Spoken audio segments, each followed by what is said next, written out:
લોકશાહીના મહાપર્વમાં દરેક નાગરિકની ભાગીદારી કેટલી મહત્વની છે તેનું ઉત્તમ ઉદાહરણ ચણાકા ગામે જોવા મળ્યું છે।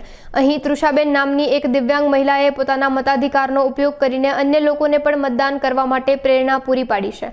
તૃષાબેન એક પગથી અપંગ હોવા છતાં તેમણે મતદાન કરવા માટેની તેમની દ્રઢ ઈચ્છાશક્તિ દર્શાવી અને તેઓ BBA વિથ B.Ed સુધીનો ઉચ્ચ અભ્યાસ પણ ધરાવે છે। તેમની લોકશાહી પ્રત્યેની જાગૃતિ ખરેખર પ્રશંસનીય છે। મારું નામ ડોબરિયા તૃષા, ગામ ચણાકા। મતદાન એ આપણી ફરજ છે, માટે મતદાન તો કરવું જ જોઈએ, એટલા માટે હું અહીંયા આવી છું। મારી ફરજ છે એટલા માટે હું મતદાન કરવા માટે આવી છું। મુદ્દામાં તો એવું છે કે વિકાસ થવો જોઈએ, અને હું એવું ઈચ્છું છું કે મેં એ મુદ્દા ઉપર કર્યું છે કે વિકાસ થાય આપણા દેશનો, આપણા રાજ્યનો, આપણા દેશનો, બધું ધ્યાનમાં રાખીને કર્યું છે। મેં BBA વિથ B.Ed કરેલું છે અને હું ગવર્મેન્ટ એમ્પ્લોયી છું।